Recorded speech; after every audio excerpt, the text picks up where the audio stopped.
ఆపదలు నన్ను పెన్నంటియున్నా నా కాపరి నీవై నన్నాదుకుంటివి. లోకమంతయు నన్ను విడిచిన, ఈ లోకమంతయు నన్ను విడిచిన నీ నుండి వేరు చేయవు ప్రభువా, నీ నుండి వేరు చేయవు. ఎన్ని తలచినా ఏది అడిగినా జరిగేది నీ చిత్తమే ప్రభువా. ప్రభునందు ప్రియమైనటువంటి వారులారా, మరొక వీడియోతో మీ మధ్యలోకి వస్తూ ఉన్నాను. మీరు దయచేసి సబ్స్క్రైబ్ చేయండి, షేర్ చేయండి, లైక్ చేయండి. మాకు ప్రోత్సాహకరంగా ఉంటుందని ప్రేమతో మనవి చేస్తూ ఉన్నాను. త్రిత్వము తర్వాతి 16వ ఆదివారపు శుభములు వందనములు మీ అందరికను తెలియజేస్తూ ఉన్నాను. ఏర్పాటు చేయబడిన లేఖన భాగములను గమనిద్దాం. అపోస్తులుడైన పౌలు ఎఫెసీయులకు రాసిన పత్రిక 3వ అధ్యాయము 16వ వచనం నుండి 21వ వచనం వరకును, స్వార్థ పాఠ్యభాగముగా లూకా స్వార్థ 7వ అధ్యాయము 11వ వచనం నుండి 17వ వచనం వరకు ఉన్న లేఖన భాగములను చదవగా విని ఉన్నాం. ధ్యాన వచనముగా ఎఫెసీ పత్రిక 3వ అధ్యాయము 18వ వచనాన్ని ఒకసారి చదువుకుందాం. మీరు దేవుని సంపూర్ణత యందు పరిపూర్ణగునట్లుగా ప్రేమయందు వేరుపారి స్థిరపడి సమస్త పరిశుద్ధులతో కూడా దాని వెడల్పు, పొడుగు, లోతు, ఎత్తు ఎంతో గ్రహించుకొనుటకును మన తండ్రి అయిన దేవుని నుండి ప్రభు అయిన యేసుక్రీస్తు నుండి కృపయు సమాధానం మీకు కలుగునుగాక. ఆమేన్. సకలాశీర్వాదములకు కారణభూతుడైన మా ప్రియ పరలోకపు దేవా, త్రిత్వము తర్వాతి 16వ ఆదివారపు వర్తమానమును మేము వినబోచు ఉండగా నన్ను మీ సిలువ చాటును మరుగుపరుచుకుని వినిచినటువంటి ప్రతి ఒక్క బిడను ఆత్మీయముగా బలపరచుటలో కేవలం ఒక సాధనముగా నన్ను వాడుకుని మీరు మహిమ పొంది బిడలను దీవింపచేయమని యేసు నామమున అడుగుచున్నాను పరమ తండ్రి. ఆమేన్. ప్రియమైనటువంటి వారులారా, వర్తమానములకు వెళ్లే ముందు ఒక కథ విందాం. ఒక పోస్ట్ మ్యాన్ ఇంటింటికి వెళ్ళి ఉత్తరాలు ఇస్తూ వస్తూ ఉన్నాడు. ఆ క్రమంలోనే ఒక ఇంటికి వెళ్ళి ఉత్తరం వచ్చింది అని పిలవగానే దాదాపుగా 7 నిమిషాల వరకు ఎవరూ రాలేదు. మరలా కేక వేసి ఉత్తరం వచ్చింది అని పెద్దగా కేక వేసిన వెంటనే లోపలి నుండి ఒక చిన్న స్వరము, చిన్న వయస్సు కలిగినటువంటి వారి స్వరము వినపడింది. డోరు దగ్గర పెట్టి వెళ్ళండి అని.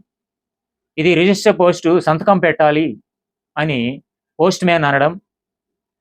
10 నిమిషాల తర్వాత మోకాళ్ళ వరకు కాళ్ళు లేనటువంటి ఒక చిన్న బిడ్డ రావటం చూసి మౌనముగా ఉండి ఏమీ మాట్లాడక ఉత్తరము ఇచ్చి తిరిగి వెళ్ళిపోయాడట. అయితే యథావిధిగా ప్రతిసారి ఉత్తరం వచ్చినప్పుడు వచ్చి పిలిచి ఆమె వచ్చేంత వరకు ఆగి ఇచ్చి వెళుతూ ఉన్నాడు. అయితే వారి ఇంటి ముందు ప్రాంగణంలో ఇసుక ఉండటం వలన పోస్ట్ మ్యాన్ నడిచి వెళుతూ ఉండగా అతని కాలి ముద్రలు ఆ ఇసుకలో పడుతూ ఉన్నవి. అది గమనించినటువంటి ఆ చిన్న పాప ఒక పేపర్తో ఆ కాలి ముద్రలను గీచుకొని అతనికి సరిపోయేటటువంటి సైజు కలిగినటువంటి చెప్పులను ఏర్పాటు చేసుకుని క్రిస్మస్ టైంలో ఆయన వచ్చినప్పుడు మామయ్య ఈ గిఫ్ట్ తీసుకోండి అని ప్రేమతో పిలిచిందట. ఆ పోస్ట్ మ్యాన్ తీసుకున్నాడు. వాటిని అక్కడే ఓపెన్ చేసి చూశాడు.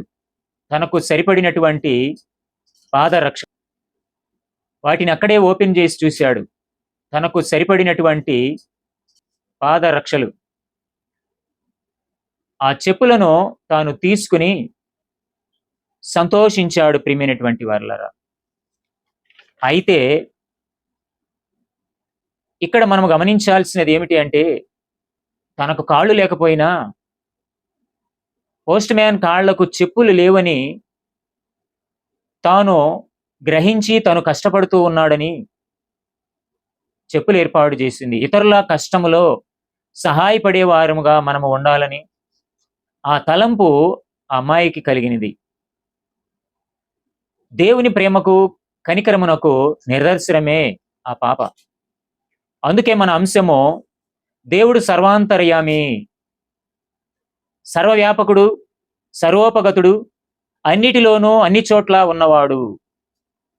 దేవుడు అనగా జీవమును సృష్టించినవాడు, ప్రేమమయుడు, సకల ప్రజల పట్ల ఆప్యాయత చూపించువాడు, కనికరము గలవాడు, ఇతరుల బాధను కష్టాలను చూసి సానుభూతితో స్పందించు భావన కలిగిన వారు దేవుడు మాత్రమే.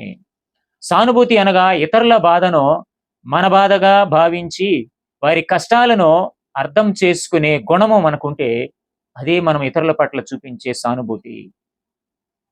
దేవుడు సర్వాంతర్యామి అని ఎందుకు అంటున్నామంటే, ప్రకటన గ్రంథము 1వ అధ్యాయం 8వ వచనంలో అల్ఫయు ఒమేగయు నేనే, వర్తమాన భూత భవిష్యత్ కాలములలో ఉండువాడను నేనే అని సర్వాధికారియు దేవుడు నగు ప్రభువు సెలవిచ్చుచూ ఉన్నాడు. దేవుడు సర్వాంతరయామి. ప్రకటన గ్రంథము 1వ అధ్యాయం 18వ వచనంలో కూడా అంటున్న మాటలు గమనిస్తే, నేను మొదటివాడను, నడపటివాడను, జీవించువాడును, మృతుడైతిని గాని ఇదిగో యుగయుగములు సజీవుడనై ఉన్నాను. నిత్యము ఉన్న దేవుడు సర్వాంతర్యామి. ఫిలిప్పీ పత్రిక 3వ అధ్యాయం 21వ వచనాన్ని గమనిస్తే, సమస్తమును తనకు లోపరుచుకొన జాలని శక్తిని బట్టి ఆయన మన దేన శరీరమును తన మహిమగల శరీరమునకు సమరూపము గలదా దానిగా మార్చును. మట్టి శరీరమును మహిమ శరీరముగా మార్చగలిగిన దేవుడు ఆయనే. మార్కు సువార్త 2వ అధ్యాయం 9వ వచనంలో కూడా పాపాలను క్షమించే శక్తి గల దేవుడు. మత్తయి సువార్తలో మనం గమనిస్తే 11వ అధ్యాయం 5వ వచనంలో విశేషముగా ఇక్కడ చెప్పుచున్న మాటలు గమనిద్దాం. గుడ్డివారు చూపు పొందుచున్నారు, కుంటివారు నడుచుచున్నారు, కుష్ఠరోగులు శుద్ధులగుచున్నారు, చెవిటివారు వినుచున్నారు, చనిపోయిన వారు లేపబడుచున్నారు, పేదలకు సువార్త ప్రకటింపబడుతున్నది. ప్రియమైనటువంటి వారలరా, ప్రభువు భూలోకానికి వచ్చిన ఉద్దేశం అదే. ఎవరైతే గుడ్డివారుగా ఉన్నారో, బాహ్యమైన గుడ్డితనంతో పాటు ఆత్మీయ గుడ్డితనంలో ఉన్నటువంటి వారిని ప్రభువును చూడాలని ఆయన ఆశ్చర్యకార్యాలు జరిగిస్తూ ఉన్నాడు. కుంటివారు నడుచుచూ ఉన్నారు, కుష్ఠరోగులు శుద్ధులగుచూ ఉన్నారు, చెమిటివారు వినుచూ ఉన్నారు, చనిపోయినటువంటి వారు లేపబడుతూ ఉన్నారు. ఇంకొక సంఘటన గమనిద్దాం. గజేంద్ర మోక్షం అనేటటువంటి గ్రంథంలో పోతన అనేటటువంటి కవి ఒక పద్యాన్ని చెప్తూ ఉన్నాడు. ఏనుగుకు మొసలికి కరీ మకరీ పోరు జరుగుతూ ఉన్నదంట. ఏనుగు నీటిలోకి వెళ్ళి నీరు తాగి తొండముతో నీరు తీసుకుని తన పై పోసుకుంటూ తన శక్తిని బట్టి అది నీటిని అల్లకల్లోలం చేస్తూ ఉంటే, అడుగున నిద్రపోతున్నటువంటి మొసలి లేచి వచ్చి ఆ గజేంద్రుని యొక్క కాలుని పట్టుకుందట. పోరాటం చేస్తూ ఉన్నది బలవంతం సేపు. అలసిపోయి ఏం చేయాలో అర్థం కాక దేవునిని వేడుకుంటుంది అని ఆ కవి తెలియపరుస్తూ ఉన్నాడు. ఎవనిచే జనించు జగమెవ్వని లోపల నుండు లీనమై, ఎవని అందుడిందు పరమేశ్వరుడెవ్వడు, మూల కారణం బెవ్వడు, అనాది మధ్యలయుడెవ్వడు, సర్వము తానైన వాడెవ్వడు, వాని ఆత్మభౌనీశ్వరునే శరణంబు వేడెదన్. ఈ జగము, ఈ సృష్టి ఎవని వలన కలిగినదో, పరమేశ్వరుడు అనగా సర్వము వ్యాపించి ఉన్నటువంటి దేవుడు ఎవరో, ఆది అంతమై ఉన్నటువంటి దేవుడు ఎవరో, అలాంటి దేవుడును నేను వేడుకుంటూ ఉన్నాను. నీవు నిజముగా సృష్టికర్తవైతే, సర్వమానవాళి రక్షణార్థం ఈ లోకానికి వచ్చిన వాడవైతే నన్ను రక్షించు దేవా అని ప్రాధేయపడి వేడుకుంటూ ఉన్నటువంటి సందర్భము. అలాంటి లోక రక్షణార్థమై లోకానికి వచ్చిన దేవుడు ఎవరు అంటే మనందరికీ తెలుసు. ప్రియమైనటువంటి వాళ్ళరా, ప్రత్యేకంగా చెప్పాల్సిన అవసరం లేదు. మరి నేటి లేఖన భాగములలోనికి మనం వెళ్ళినట్లుగైతే స్వార్థ పాఠ్య భాగమును గమనిద్దాం. లూకా స్వార్థ 7వ అధ్యాయము 11వ వచనము నుండి 17వ వచనం వరకు మనం చదువుకొని ఉన్నాం. మూల వచనముగా లూకా స్వార్థ 7వ అధ్యాయము 13వ వచనాన్ని చదువుకుందాం. ప్రభువు ఆమెను చూచి ఆమె యందు కనికరపడి ఏడవవద్దని ఆమెతో చెప్పి దగ్గరకు వచ్చి పాడిన ముట్టగా మోయిచున్నవారు నిలిచిరి. స్వార్థ పాఠ్య భాగములో ఉపాంశము కనికరముతో ఆత్మను పిలిచిన దేవుడు. ప్రభువైన యేసు నాయును అనే ఊరి గవిని చేరగానే చనిపోయిన యువకుని శవాన్ని మోసుకుని వస్తూ ఉన్నటువంటి సమూహము ప్రక్కనే విధవరాలైన ఆ యువకుని యొక్క తల్లిని యేసు చూశాడు. కనికరపడ్డాడు, పాడిని ముట్టాడు, చిన్నవానిని బ్రతికించి తల్లికి అప్పగించిన సందర్భము. చూసిన ప్రజలైతే ప్రవక్త మనల నుండి బయలుదేరాడని ప్రజలు చెప్పుకొనుచూ ఉన్నటువంటి సందర్భము. నాయీను అనగా పచ్చిక మీద అని అర్థము. ప్రభువు కపెర్నహూము నుండి నాయీను నగరానికి బయలుదేరాడు. కపెర్నహూము అనగా తెలుగులో ప్రత్యేక అర్థము లేదు గాని ప్రభువు తన పరిచర్యకు స్థావరమును ఏర్పాటు చేసుకున్నటువంటి స్థలము. మనలను బ్రతికించడానికి పరలోకాన్ని వీడి భూలోకానికి వచ్చిన ప్రభువు కనికర సంపన్నుడు, ప్రేమామయుడు, ఆయనే సర్వాంతరయామి. విధవరాలి కుమారుని బ్రతికించిన సంఘటనను లూకాసువార్తికుడు వైద్యుడు మాత్రమే వ్రాశాడు. విధవరాండ్రలో ఈమె రెండవది. లూకాసువార్త 2వ అధ్యాయము 36-37 వచనాల్లో గమనించినట్లుగైతే 84 సంవత్సరములు వయస్సు కలిగి విధవరాలై ఉండినటువంటి, దేవాలయమును విడువక ఉపవాస ప్రార్థనతో రేయింబగళ్ళు సేవ చేయుచున్నటువంటి స్త్రీ కనపడుతుంది. ఇక్కడ మనము గమనించినట్లుగైతే సువార్త పాఠములో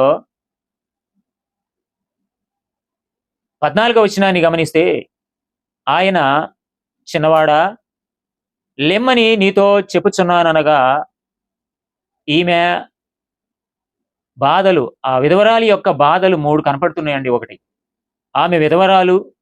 రెండవది, ఆమెకు ఒకడే కుమారుడు, ఆ ఒక్కడు మరణించాడు. దీనిని బట్టి దేవుడు నిజముగా ఈమెను శపించాడు అని ప్రజలు అనుకుంటారు సహజముగా. ఆమె పెదవుల నుండి ఒక్క మాట అయినను రాలేదు. ఆమె కన్నీరు మొరగా మారింది. ఆమె కన్నీరు ప్రార్థనగా మారాయి. ప్రభువు ఆమె కన్నీటిని ప్రార్థనగా అంగీకరించాడు. ఈ విధవరాలి కుమారుని తండ్రి 3 సంవత్సరముల వయసులో మరణించాడని, ఈ కుమారుడు 12 సంవత్సరముల వయసులో మరణించాడని, ఇరువురిని కోల్పోయిన ఒంటరి అయిన స్త్రీ, ఆ తల్లి ఎంతగా వేదన చెందుచూ ఉన్నదో, దుఃఖిస్తూ ఉన్నదో మనందరికీ అర్థమవుతుంది. ప్రియమైనటువంటి వారలారా, నేటి యువతకు ఒక ప్రత్యేకమైన హెచ్చరిక కూడా ఇది. ఈ చిన్న కుమారుడు దేవుని మహిమార్థమై మరణించాడు. కుమారుడు చనిపోగా ఊరు జనమంతా ఓదార్చుటకు వచ్చారు. అందుకే ఆస్తులు సంపాదన కన్నా ఆప్తులను సంపాదించుకోవాలి. విధవరాలి ముఖం వైపు ప్రభువు చూశాడు, కనికరపడ్డాడు. 1, 2 ఓదార్చాడు, 3వది ఆదరించాడు, 4వది బిడ్డను బ్రతికించాడు, 5వది మహిమ తెచ్చుకున్నాడు. సర్వాంతర్యామి, మహిమాన్వితుడు. ప్రియమైనటువంటి వారలారా, కీర్తనల గ్రంథము 139వ సంకీర్తన 16వ వచనాన్ని గమనించినట్లయితే, నేను పిండమనై ఉండగా నీ కన్నులు నన్ను చూచెను, నియమింపబడిన దినములలో ఒకటైనను కాక మునిపే నా దినములన్నీయు నీ గ్రంథములో లిఖితమాయెను. జీవ మరణములు దేవుని వశము. ప్రసంగి గ్రంథము 12వ అధ్యాయం 7వ వచనాన్ని గమనిస్తే, మొన్నైనది వెనుకటి వలనే మరలా భూమికి చేరును, ఆత్మ దాన్ని దయచేసిన దేవుని యొద్దకు మరలా పోవును. మటి నుండి తీయబడిన మనము మటిలో చేరాలి. దేవుడు మనలో ఉంచిన జీవవాయువు, జీవాత్మ, ఆ ఆత్మ దయచేసిన దేవుని దగ్గరకే మరలా తిరిగి వెళ్తుంది. ఇందులో సందేహం ఏమీ లేదండి. ఎప్పటికైనా మనలో ఉన్నటువంటి జీవము దేవుని దగ్గరికి వెళ్ళాలి, మనం మట్టిలోకి వెళ్ళాలి. 16వ వచనంలో అంటూ ఉన్నాడు కదా, అందరూ భయకాంతులై మనలో గొప్ప ప్రవక్త బయలుదేరి ఉన్నాడనియు, దేవుడు తన ప్రజలకు దర్శనం అనుగ్రహించి ఉన్నాడనియు దేవుని మహిమపరిచిరి. దేవుని మహిమపరచుటకు ఈ మరణము వచ్చింది అని ఆ ప్రాంతమంతా ప్రకటించారు. రాజుల మొదటి గ్రంథము 17వ అధ్యాయము 17వ వచనం నుండి 23వ వచనం వరకు గమనిస్తే, సారేపతు విధవరాలి కుమారుడు 12 సంవత్సరాల వయసులో చనిపోతే ఎలియా బ్రతికించాడు. రాజుల మొదటి గ్రంథము 17వ అధ్యాయము 18వ వచనాన్ని గమనిస్తే, ఆమె ఏలియాతో, దైవజనుడా, నా యొద్దకు నీవు రానిమిత్తమేమి? నా పాపమును నాకు జ్ఞాపకము చేసి నా కుమారుని చంపుటకు అయి నా యొద్దకు వచ్చితివా అని మనవి చేయగా, కనికరము ఆత్మను పిలిచింది, జీవమును అనుగ్రహించింది. ప్రియమైనటువంటి వారలారా, పత్రికా పాఠ్య భాగమును గమనించినట్లయితే ఎఫెసీ పత్రిక 3వ అధ్యాయము 16వ వచనం నుండి 21వ వచనం వరకు మనం చదువుకున్నాం. ధ్యాన వచనముగా ఎఫెసీ పత్రిక 3వ అధ్యాయము 19వ వచనాన్ని గమనిద్దాం. జ్ఞానమునకు మించిన క్రీస్తు ప్రేమను తెలుసుకొనుటకును తగిన శక్తి గలవారు కావాలననియు ప్రార్థించుచు ఉన్నాను. ఇక్కడ ఉపాంశము ప్రేమ ఆత్మను రక్షించింది. పౌలు ఎఫెసీ సంఘ క్రైస్తవులకు యేసు తమ జీవితాలకు ఏమై ఉన్నాడో తెలియచేస్తూ ఉన్నాడు. ఆయన మీ తండ్రి అని, ఆయన మీ హృదయములలో జీవించువాడు అని, ఆయన మీ జీవిత సంపూర్ణతకు కార్య సాధన అని తెలుపుచున్నటువంటి సందర్భం ఇక్కడ. ప్రియమైనటువంటి వాళ్ళరా, ఎఫెసీ పత్రిక 1వ అధ్యాయం 17వ వచనాన్ని గమనిస్తే, మరియు మీ మనోనేత్రములు వెలిగింపబడినందున ఆయన మిమ్మల్ని పిలిచిన పిలుపు వలనైన నిరీక్షణ ఎట్టిదో పరిశుద్ధులలో ఆయన స్వాస్థ్యము యొక్క మహిమైశ్వర్యము ఎట్టిదో మనోనేత్రములు వెలిగించులాగున ప్రార్థించాలి. పౌలు భక్తుడు ఆ విషయమే తెలియజేస్తూ ఉన్నాడు. ఎఫెసీ పత్రిక 3వ అధ్యాయం 15వ వచనంలో పరిశుద్ధాత్మ వరము కొరకు ప్రార్థించాలి. ఎఫెసీ పత్రిక 1వ అధ్యాయం 19వ వచనంలో మన ప్రభువైన యేసుక్రీస్తు యొక్క దేవుడైన మహిమా స్వరూపియగు తండ్రి తన్ను తెలుసుకొనుటయందు, ఇక్కడ దేవుని శక్తి తెలుసుకొనుట కొరకు ప్రార్థించాలి. మనము చదువుకున్నటువంటి 15వ వచనంలో గమనించినట్లయితే అంతరంగ పురుషుడు అంటున్నాడు, అనగా వివేకము, మనస్సాక్షి, చిత్తము అందు శక్తి గలవారు మగునట్లుగా మనము ప్రార్థించాలి. మన ఆత్మ పురుషుడు దేవుని శక్తి పొందుకోవాలంటే విశ్వాసులు క్రీస్తు యొక్క పొడవు, ఎత్తు, లోతు గ్రహించాలి. మూలవాక్యంలో మనం చదువుకున్న ఎఫెసీ పత్రిక 3వ అధ్యాయం 18వ వచనంలో 19వ వచనం కూడా మనం చదువుకుని ఉన్నాం. ప్రియమైనటువంటి వారలారా, అక్కడ మనం గమనించినట్లయితే ప్రభు అయిన యేసు క్రీస్తు ఎత్తు, పొడవు, లోతును తెలియపరుస్తున్నాడు. క్రీస్తు ప్రేమ పరిమితులు లేనిదని, క్రీస్తు ప్రేమ సృష్టి అంతటికి విశాలమైనదని, క్రీస్తు ప్రేమ దాన్ని కొలవడానికి ఎవరికి సాధ్యము కాదు. అలాంటి ప్రేమమయుడు క్రీస్తు ప్రేమను సిలువలో మనకు చూపించాడు. సిలువ ధ్యానములు ప్రతి సంవత్సరము 40 దినాలు చేస్తాము, కానీ ఆ సిలువ విలువ మనం ఇంకా గుర్తించలేని స్థితిలో ఉంటూ ఉన్నాం.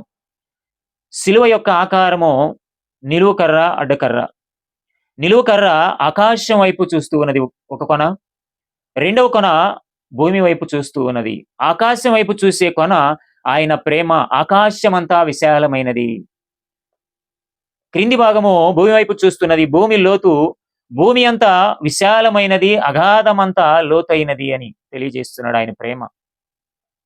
అడ్డుకర్ర కుడి ఎడమలు విశాలమైన విడిది కనపడుతూ ఉన్నవి, భూలోకమంతటిని సూచిస్తూ ఉన్నది. కావున క్రీస్తు ప్రేమను తాకని ప్రదేశం అంటూ విశ్వములో లేనే లేదని చెప్పవచ్చు ఖచ్చితంగా. సర్వలోకములో సర్వస్థలముల యందు సకల మానవులను ప్రేమించగలిగినది క్రీస్తు ప్రేమే. మనం నిత్యము ఆంధ్ర క్రైస్తవ కీర్తన పుస్తకాల్లో నుంచి పాటలు పాడతాం. నెల్లూరి కవిరాజులైనటువంటి 2 వ్యక్తులు మనకు కనపడతారు. ఒకరు రావూరి రంగయ్య, రెండవ వ్యక్తి రామూరి లక్ష్మయ్య. వీరిరువురు అన్నదమ్ములండి. చిన్ననాడే తల్లిదండ్రులను కోల్పోయి వారి బాబాయ్ అయిన లక్ష్మీ నరసయ్య గారి దగ్గర చేరారు. అక్కడ ఉంటూ వారు బ్రాహ్మణులుగా పౌరోహిత్యము చేస్తూ, ఉగాదికి పంచాంగము చెబుతూ, ఆ రీతిగానే కర్మకాండలు చేస్తూ జీవనము కొనసాగించేవారుగా ఉంటూ ఉన్నారు. సితారా చేతబుచ్చుకుని, జోలె చెంచె తగిలించుకుని, వీధుల వెంట పాటలు పాడుతూ వెళుతూ ఉన్నటువంటి లక్ష్మయ్య చిన్నవాడు. అయితే ఆ పాటల పాడుకు సితారా వాయించుకుంటూ వెళుతూ ఉన్నప్పుడు ఆ జోలిలో ప్రజలేమన్నా వేస్తే వాటితో జీవనము కొనసాగించేవారు.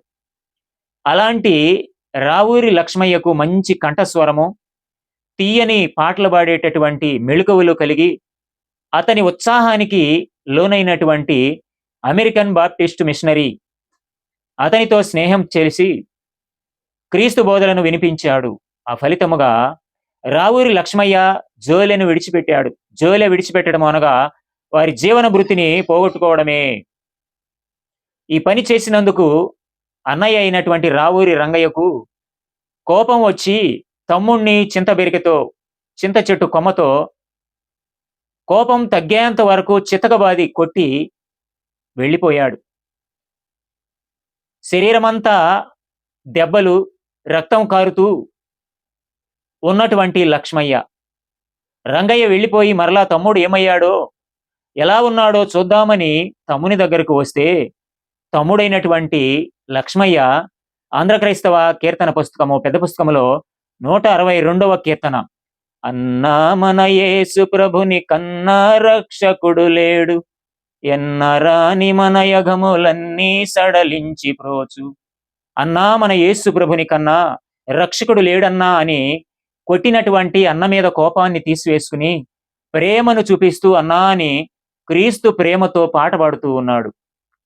ఆ పాటను విన్నటువంటి ఇక్కడ అగములు అంటున్నాడు, అగములన్నీయు పాపములు లేక వ్యసనాలను ఆయన ఏం చేస్తూ ఉన్నాడంటే సడలిస్తూ ఉన్నాడు, మన దగ్గర నుంచి తీసేస్తున్నాడు అన్నయ్య అని పాట పాడితే, ఆ పాట విన్నటువంటి అన్న రావూరి రంగయ్య రక్తం వచ్చేటట్లు కొట్టిన నా తమ్ముడు నాపై తిరగబడతాడనుకుంటే ఇంకా నన్ను అన్నా అని ప్రేమగా పిలుస్తున్నాడని తాను ఆ ప్రేమను చూసి ఆంధ్ర క్రైస్తవ కీర్తన పుస్తకంలో 165వ కీర్తన, ఈలాటిదా యేసు ప్రేమ నన్ను తోలనాడక తనదు జాలి చూపినదా, ఈలాటిదా యేసు ప్రేమ నన్ను తోలనాడక నన్ను ఇంకా ప్రేమిస్తున్నాడు నా తమ్ముడు.